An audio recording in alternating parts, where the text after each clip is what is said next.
Okay, so let's move away from heart failure and talk about some congenital cardiac defects. So these are defects that the infant is born with um, due to a malformation as a embryo and fetus. So the first group are the septal defects. An atrial septal defect, which is a hole between the two atrium, and a ventricular septal defect, which is a hole between the two ventricles. And let's start with the VSD. So a VSD is never normal. You should never have a hole between the two ventricles. That will likely need to be repaired depending on the size of it, as an infant or a bit older as a child. But never during development should there be a hole between the two ventricles. An atrial septal defect is completely normal as a fetus. It's called a foramen ovale. There's a hole between the atrium, the right atrium and the left atrium, as a fetus, and it serves a very important purpose. It stops blood from going to the right ventricle. It bypasses the right ventricle. So the blood comes back from the inferior and superior vena cava. It enters the right atrium and it flows to the left atrium directly, which allows it to completely bypass the lungs. Because as a fetus, the lungs are filled with fluid. There's no role for oxygenation by the lungs. The oxygenated blood happens through the placenta.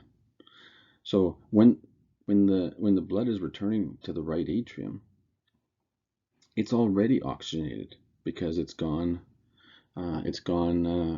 through the placenta. So it's bypassing the right ventricle, gets to the left side of the heart, and then it gets pumped out by the left ventricle. So an atrial septal defect or a foramen ovale is a completely normal process in as a fetus. Typically after birth, the ASD or the foramen ovale closes.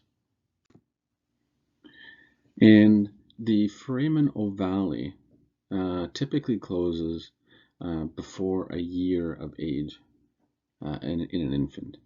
So 6 months to a year, it should be closed.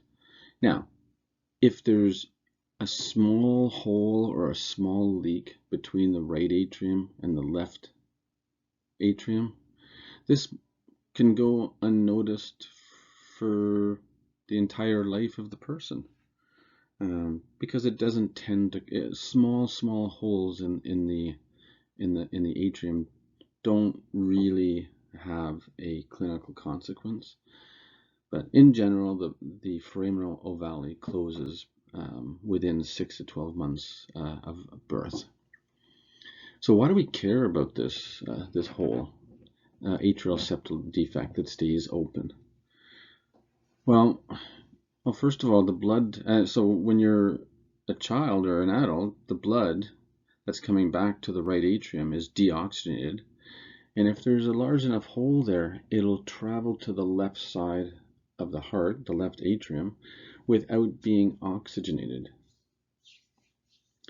So that's a problem. It's bypassing the lung, which typically oxygenates all the blood. So they typically get repaired. There's a surgical procedure to patch an ASD, and there's a surgical procedure to patch a VSD as well. The other concern with an atrial septal defect, if it remains open, is just imagine that you have a blood clot in your leg, and part of it breaks off and becomes an embolus and travels to the heart. Well, normally you would get a pulmonary embolus because it traveled from the right atrium to the right ventricle, and then it got pumped out into the lungs. With an ASD, it would actually make it to the left side of the heart, and the left side of the heart, the left ventricle, would finally pump it into the systemic circulation, and you could get all kinds of nasty conditions from this embolus that has traveled to the systemic circulation, such as a stroke. So it gets to the right side of the heart, goes through the foramen ovale, the patent foramen ovale, gets to the left ventricle, and gets pumped out, this embolus, and travels to the brain, clots up an artery in the brain, and you get a stroke. So believe it or not, there's a way to get a stroke from a DVT. And how do you do it? With a patent foramen ovale. Okay, the next defect here is called it used to be called transposition of the great vessels. So during development of the heart, the aorta and the pulmonary artery came off the wrong side. So the aorta came off the right ventricle, and the pulmonary artery came off the left ventricle. That's not really conducive to survival, typically. So this used to be a deadly disease. The infant would not survive this condition, this congenital defect of the heart. But now there's surgeries that can be done, very big surgeries, to change the positions of these vessels so that they function normally. So it's a large heart surgery that can be done so that people can survive this genetic defect, this congenital defect. The last one on this page is one called coarctation of the aorta. So if you can imagine, the left ventricle pumps into the aorta, and instead of it being a nice wide vessel, part of it is really narrowed down, and that's called coarctation. And this is a congenital defect as well. So it makes it difficult for the left ventricle to pump blood into the aorta, which it can do, but then suddenly the aorta gets very narrow, so it causes more strain on the left ventricle. I guess you could think of it similar to aortic stenosis, which is the valvular problem, aortic valve stenosis. But this is a bit further up the aorta, so it's called coarctation. And this needs to be surgically repaired as well. There's one little vessel called the ductus arteriosus, and I think you should know this the function of this little blood vessel that connects the pulmonary artery to the aorta. And why do we care about this? Well, I would even just Google a picture of it so you can see what we're talking about. During fetal development, I told you that the blood flows from the right ventricle to the right atrium to the left atrium to bypass the lungs. Now, definitely some blood gets into the right ventricle, but it really has nowhere to go because the lungs are filled with fluid, and you can't really pump blood into lungs that are filled with fluid. So when the right ventricle is contracting, it does move blood into the pulmonary artery a bit, but it goes through this vessel called the ductus arteriosus, and it directly connects to the aorta. So again, it's bypassed the lungs. So there's two ways of bypassing the lungs during when you're a fetus. First one, foramen ovale, and the second one, if the blood happens to get to the right ventricle and pumped into the pulmonary artery, it's still not going to get to the lungs because it's going to go through the ductus arteriosus and get directly into the aorta, and then continue on in the systemic circulation.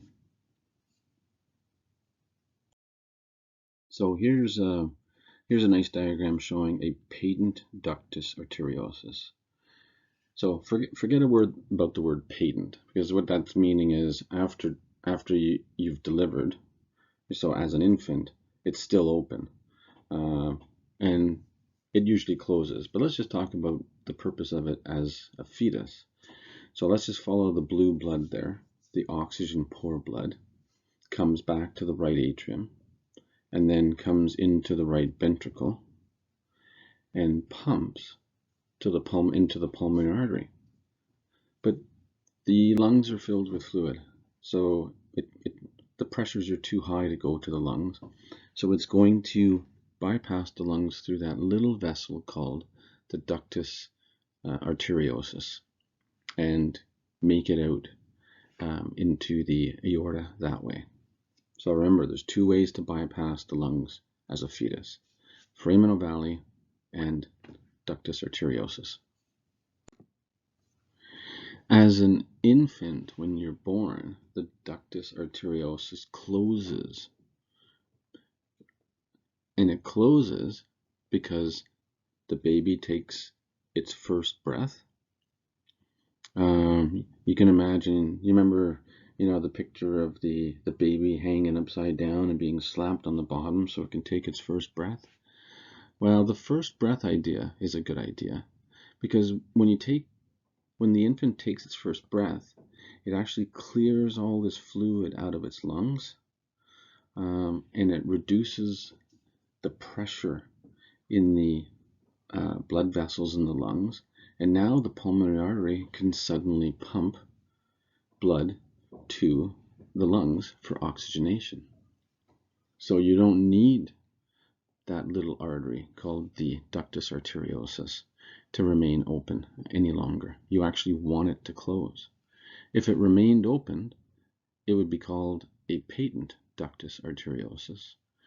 And now you can see that there'll be blue blood, there'll be deoxygenated blood getting into the aorta and bypassing the lungs if it was to remain open as an infant. Let's look and see what happens when the ductus arteriosus doesn't close, but everything else is fine. So the heart's pumping, the left ventricle is pumping blood into the aorta, and that's the high pressure system. So some of the blood is going to go through the patent ductus arteriosus and make it into the pulmonary arteries, and then go through the lungs, and then return again to the left side of the heart, get pumped out, and some of it's going to again go into the patent ductus arteriosus and back to the lungs. So some of the blood is constantly recirculating from the aorta, the patent ductus arteriosus, back to the lungs, back to the left side of heart, aorta, patent ductus arteriosus. So it's making the left ventricle work harder than it needs to. And you don't need that little patent ductus arteriosus to be open anymore. So one of the conditions, or some of the symptoms you can get from this, is that an infant can become short of breath, increased work of breathing, because there's more flow of blood through the lungs. So they can get pulmonary congestion from this, and very hard to breathe when you're not, very hard to eat when you're short of breath, and to nurse. So they can have failure to thrive or failure to gain weight because of shortness of breath caused by a patent ductus arteriosus. Okay, so just a continuation here on patent ductus arteriosus. It is normal for the ductus arteriosus to be open in the fetal circulation. It is abnormal for it to remain open as an infant. And if it does, we call it a patent ductus arteriosus. And the main purpose of this as a fetus is to allow blood to get from the pulmonary artery to the aorta, since it can't go into the lungs because the lungs are filled with fluid. Fetuses swallow fluid. They're living underwater, basically. They don't have any air going into their lungs. So the pulmonary artery going to the lungs, there's nowhere to go. It's all fluid in there. So it needs a way to bypass the lungs, and that is the ductus arteriosus. Okay. So sometimes we want to purposely leave this little vessel open between the pulmonary artery and the aorta. Not very common, but sometimes we want to leave it open. As one example would be the condition that we mentioned before, transposition of the great vessels. And since the pulmonary artery is coming off the left ventricle in this condition and going to the lungs to be oxygenated, and then only to return to the left atrium and then the left ventricle again, there's no blood, there's no oxygenated blood getting to the systemic circulation for the infant to survive. So we want to keep this little ductus arteriosus open, since it can give blood from the pulmonary artery to the aorta in this particular condition called transposition of the great vessels. And we do that with a drug called prostaglandin E, and it can temporarily keep this ductus arteriosus open until surgery can be done. Sometimes the ductus arteriosus remains open, and we would call that a patent ductus arteriosus of an infant. Okay, so let's go on to the next subject here, atrial septal defect. Again, we mentioned it. Persistent opening between the left and right atrium. What happens if it's left alone? So if it's left alone, there's a potential. So there's flow between the two atriums when there really shouldn't be. Shouldn't be blood flow between the two atriums. There's usually a complete septal wall there. If it's left alone, you can imagine there is a possibility that anything coming back into the right atrium from the venous circulation can pass to the left atrium and then left ventricle and then get pumped out into the arterial circulation. And what I'm referring to is there's potential for a small blood clot. Say you had a deep vein thrombosis in your leg and you embolized a bit of that thrombosis and it traveled to your heart. That could actually go across the foramen ovale, get pumped out from the left side of the heart, the left ventricle, travel to the brain, and cause an ischemic stroke. So this is so if anyone ever asks you, can you get a stroke from a deep venous thrombosis, you could say, actually, you can. If you have a patent foramen ovale or an atrial septal defect, because there's a connection between the right side of the heart and the left side of the heart, where a little blood clot can get across and then get pumped out and cause a stroke. So this ASD, we call it, is typically surgically closed. Just like the next one, a ventricular septal defect. a hole between the ventricles. This is a surgical procedure to close that hole. Otherwise, you have continuous flow across between the ventricles, and that's not normal, and it causes strain on the ventricles with excessive fluid going back and forth. So both of these are surgical procedures to close them. Okay, so let's look at the different congenital disorders here. So structural abnormalities. So the first one, A, is, and we've mentioned this quite a bit, an atrial septal defect, where there's a hole between the right atrium and the left atrium that is allowing blood to get through. So you can imagine, as I mentioned on the previous slide, that a little blood clot could also get through there and then make its way to the left ventricle and then get pumped out and cause a stroke. Now, this is definitely not a common cause of stroke, but we do, in people that have suffered from a stroke, we do an echocardiogram, which is an ultrasound of the heart, looking at all the chambers. And one of the reasons we look at the chambers is to make sure that they don't have an atrial septal defect. Ventricular septal defect, we've mentioned, that's a hole between the two ventricles.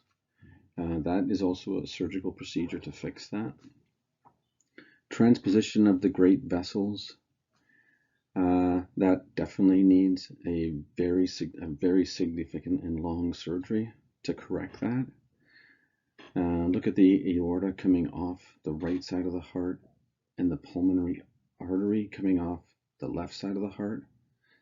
That is not survivable unless you do something surgical.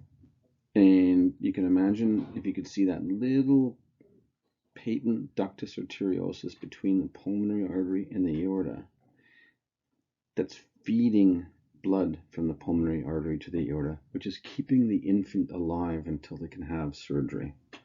Otherwise, they're not getting any oxygenated blood. Coarctation of the aorta. So we've mentioned this before.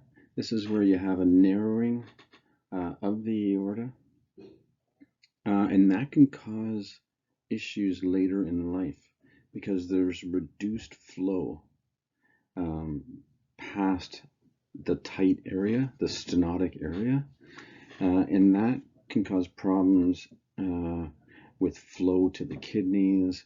You can get severe hypertension from this condition.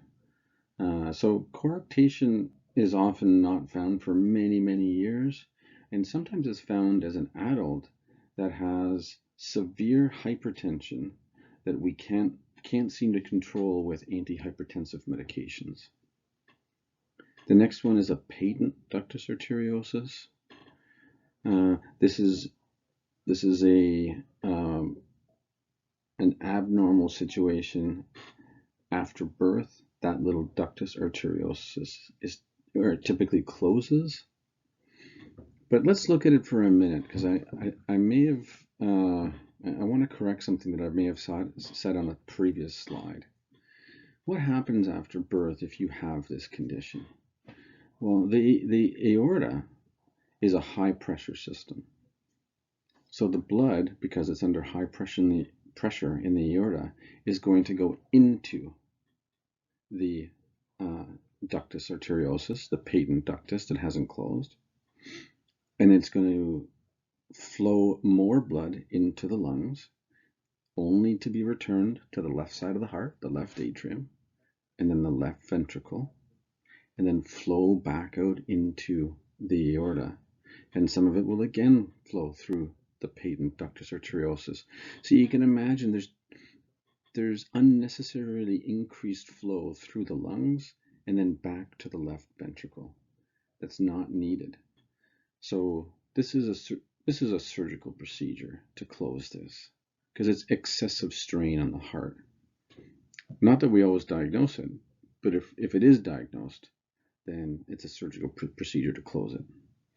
And remember, We want the ductus arteriosus to be patent, and we give infants IV prostaglandins to keep it open in the setting of transposition of the great vessels.